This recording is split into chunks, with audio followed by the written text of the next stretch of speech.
My fiancé said, "Your name is lower class." I replied, "You won't take it." Then I canceled the wedding, ended the engagement, married a woman proud to share my name, and I smiled because my ex thought the name she insulted belonged to her. Original post: I am 31. My ex-fiancé is 29. We were together for years, engaged for 8 months, no kids, no house, just a rented apartment in my name and a wedding booked for the fall. My last name is old and simple. Blue collar. My father is an electrician. My mother is a school secretary. We are not poor, but we are not rich. We do Sunday lunch. We fix our own cars when we can. We save for things. Her family is not rich either, but they act like they are. Her father wears watches he cannot afford. Her mother talks about circles and status. My fiancée, Emma, sat somewhere in the middle. She would eat my mother's lasagna and then send me pictures of designer rings she liked. At first it did not bother me. I thought it was just talk. We got engaged on a weekend trip. I proposed in a small park near the river. Simple ring. Nothing huge. She cried and said yes. Later that night she started sending photos of the ring to her group chat and asked me if I had kept the receipt. Wedding planning made the cracks wider. She wanted a ballroom. I wanted a modest venue with good food. She wanted a live band. I suggested a DJ. Every choice turned into a test I did not know I was taking. My last name came up when we talked about invitations. She said, "I am not sure I want to change my name. Yours sounds kind of lower class. No offense." I laughed it off in the moment. "My whole family has that name," I said. "So do I." She said, "Yeah, but we could use mine for social stuff. Yours is fine on paper." It stung. I did not show it. I told myself she was nervous about the wedding and overthinking everything. The key detail came a week later. I was at her parents' house for a planning dinner. Her mother wanted to talk flowers. Her father wanted to talk about which of his friends would be invited. At one point, Emma and her mother went to the kitchen. They did not know I could hear them from the hallway. Her mother said, "You are really going to take that last name?" Emma laughed. "Only because I have to. It sounds like someone who cleans drains. I keep telling him I feel like I am marrying down." Her mother said, "Well, at least he is stable. You can always use your own name for your career." They both laughed, a light, sharp sound. I stood there holding a tray of glasses. My face felt hot. My heartbeat was loud in my ears, but my head stayed clear. I did not walk in. I did not slam anything. I carried the glasses to the table and put them down. When Emma came back, she kissed my cheek and called me future husband like nothing was wrong. I smiled. I asked her father about work. I listened to Flower talk. On the drive home, I did not mention what I heard. I watched her scroll next to me. She was sending screenshots of some dress to her friends. When we got to my apartment, she went to shower. I sat at the table with the wedding binder. I flipped to the page with deposits. Venue, photographer, caterer, all in my name, all paid from my account. I took photos of every contract, every receipt. Then I opened my laptop and read the cancellation terms for each vendor. I did not confront her that night. I started my own plan instead. Update 1: I did not catch her cheating. There was no hotel room, no secret phone. The betrayal was not about another person. It was about who she thought I was. I decided I was not going to argue with her about my name. I was not going to try to make her respect it. I would simply build a life with someone who did. But first, I had to end this one without letting it get messy or loud. A few days later, Emma had a dress fitting after work. Her mother and sister were going. She invited me to meet them later for dinner near the bridal shop. That afternoon, I printed a small stack of papers, copies of the contracts, the parts that said non-refundable and the parts that did not. A short letter I wrote myself, very simple. "I am canceling the engagement and the wedding. You made it clear you think my name and my family are beneath you. I want a partner, not a critic. I have already canceled the vendors that are in my name. I will not ask you for a cent back. I wish you the best, but I will not be there at the altar." I folded the letter and put it in an envelope with her name on it. I added my ring insurance form and the receipt for the ring. Then I drove to the bridal shop and parked across the street. I sat there in my car and watched through the window as she stepped out of the fitting room. White dress, Big smile, her mother wiping a tear, her sister filming on her phone. It hurt. Of course it did. But I remembered her voice saying lower class like it was a joke. I remembered her mother laughing. I checked the time. Our dinner was in 20 minutes. I got out of the car and walked over. They were at the front desk when I walked in. My fiancée turned and lit up. "You are early," she said. Her mother said, "Perfect timing, we were just talking about the seating chart." I said, "Can we talk for a minute outside?" Emma frowned. "About what?" "About us," I said. "It will be quick." Her mother tried to follow. I held up a hand. "Just us," I said, calm, no raised voice, just clear. She hesitated, then nodded. "We will be right back," she told her mom. We stepped outside to the sidewalk. People walked past. Cars rolled by. The sky was gray. She said, "You are freaking me out. What is this?" I held out the envelope. "Read this later," I said, "but I want to say one thing to your face." I met her eyes. "I heard you and your mother last week. I heard you say my last name sounded lower class. I heard you say you felt like you were marrying down." Her face went white. Her lips parted. "You were listening," she said. "Yes," I said. "I was in the hallway. I was holding a tray, not hiding in a closet. You did not care who heard." She started to talk fast. "It was just a joke. I did not mean it like that. You know how my mom is. She pushes. We were just venting. I love you. I said yes to you." I did not move. "You love me," I said, "but you despise where I come from. My name is not a costume for you to put on in some rooms and hide in others. You do not respect it. You do not respect my family. That means you do not respect me." She shook her head. Her eyes were shiny. "We can talk about this. We can go to therapy. We can do whatever you want. We have deposits. People have tickets. You cannot just call it off." I kept my voice even. "I already did.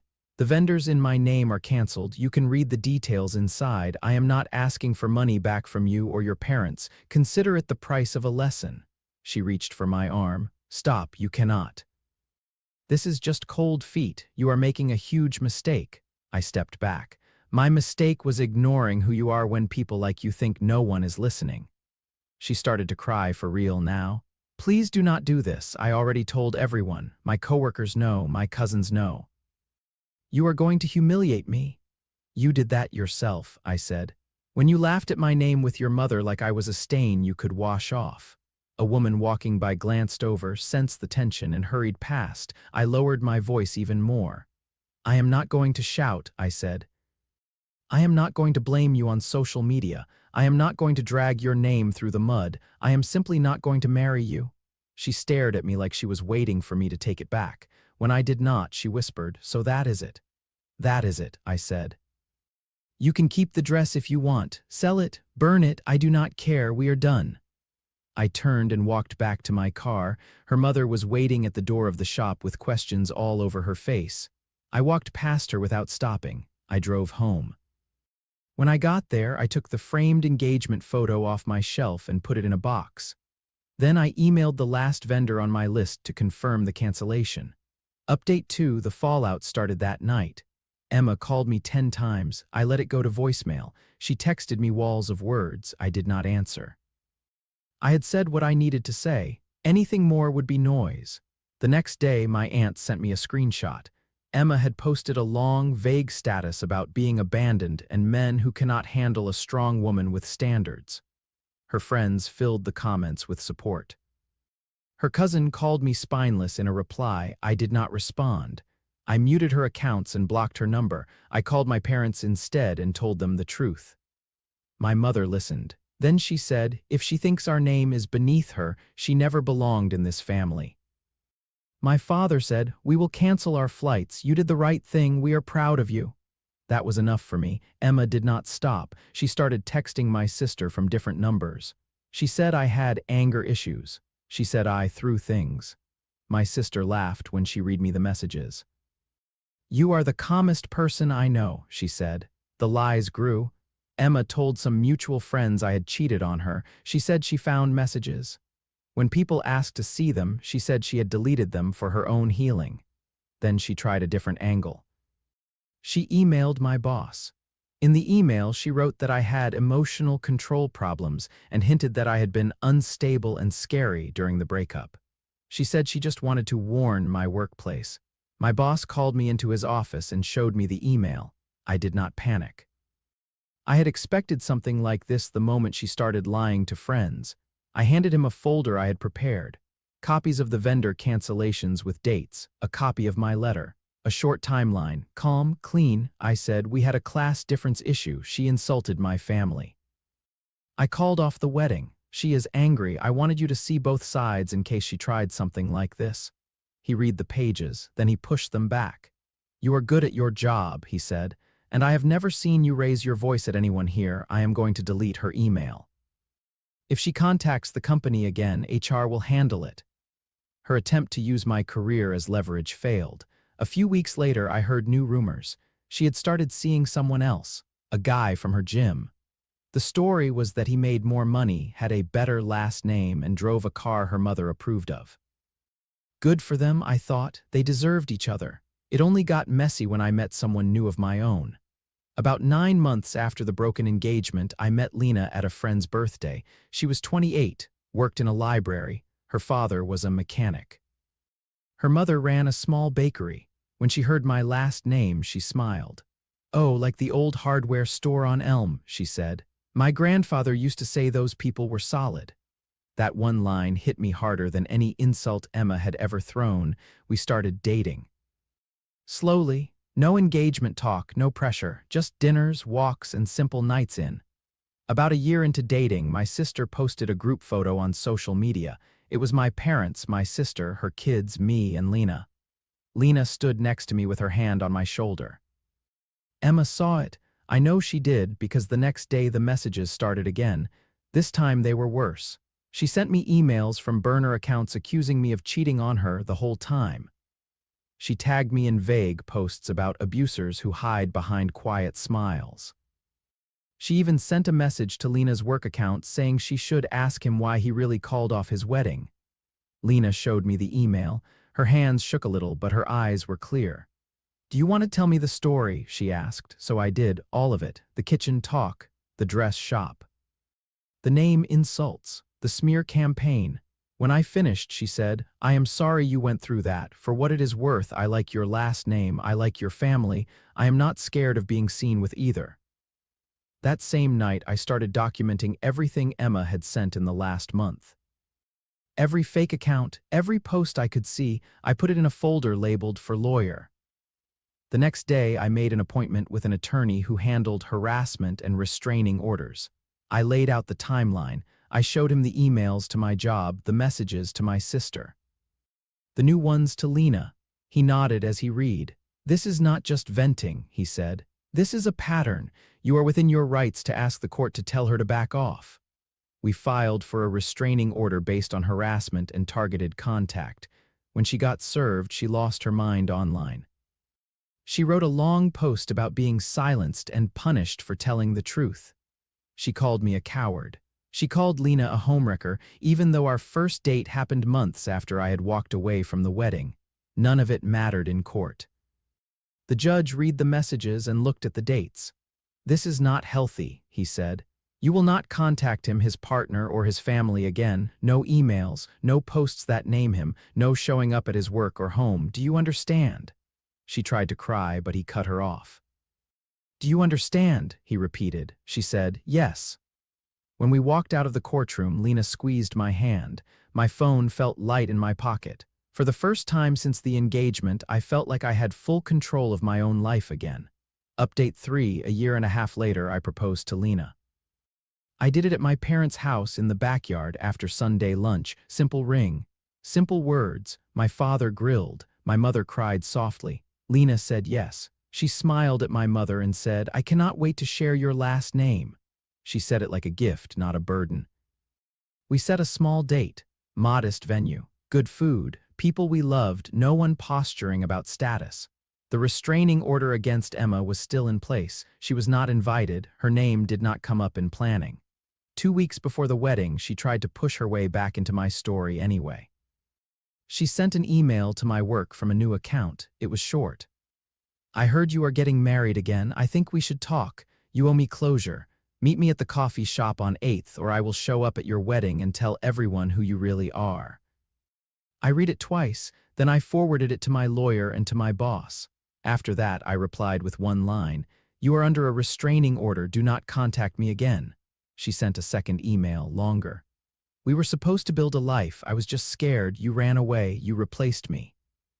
I never got to explain, I still think about your last name, I hate that someone else is going to take it." This time I did not answer, I let my lawyer handle it. He filed a violation with the court. She got a formal warning. If she tried anything in person, she risked arrest. Our wedding day came. Small room, string lights, my parents in the front row. Lena walking down the aisle with her father, both of them smiling like the world had finally slowed down enough to breathe. I was aware of the doors. Part of me waited for them to open and for chaos to enter. But they stayed closed. The only sounds were the music and the words we said. The officiant asked Lena if she wanted to take my last name. She said yes, with pride. After the ceremony, my cousin pulled me aside. "Emma sent me a crazy message," she said. "She said we were all backing trash." I blocked her. "Thought you should know." I nodded. "Let her talk," I said. "She is talking to her own echo now." When Lena tossed the bouquet, my niece caught it and tripped. Everyone laughed, real, full laughs. No edge. Emma did not show up. The only place she existed that day was in a few old stories that people mentioned and then let go. Final update, it has been 3 years since my wedding was almost with Emma and 2 years since it actually happened with Lena. Lena and I live in a small house not far from my parents. We have a daughter now. She has my last name too. When she was born, my father held her and whispered our name in her ear like a blessing. Every so often, my sister hears a new story about Emma. She lost her job after an ugly argument with a manager. She moved back in with her parents for a while. She bounced between short relationships with men she said were on her level. None of them lasted. Once, a mutual acquaintance showed me a screenshot of one of her posts. She wrote about the ex who ruined her trust and the small-minded man who could not handle a woman with standards. The comments section was thin. Most people had moved on. I did not comment. I closed the image and went back to rocking my daughter. Sometimes Lena asks about the old engagement, not because she doubts me, but because she is curious about how I grew from it. I tell her the same simple thing. I tried to marry someone who liked the idea of me more than the reality. I walked away when I realized my name was just a prop to her. Our daughter will probably ask about it one day too. When she does, I will keep it soft. I will say, "I was going to marry someone once who did not respect where I came from. I chose not to. That choice is how you are here." I do not hate Emma. I do not check her accounts. I do not wonder if she still thinks my last name sounds lower class. Because in my house, it is on the mailbox, the bills, the marriage certificate, and the tiny hospital bracelet we brought our daughter home with. The name she mocked is the name my wife chose and my child carries. That is more than enough revenge for me.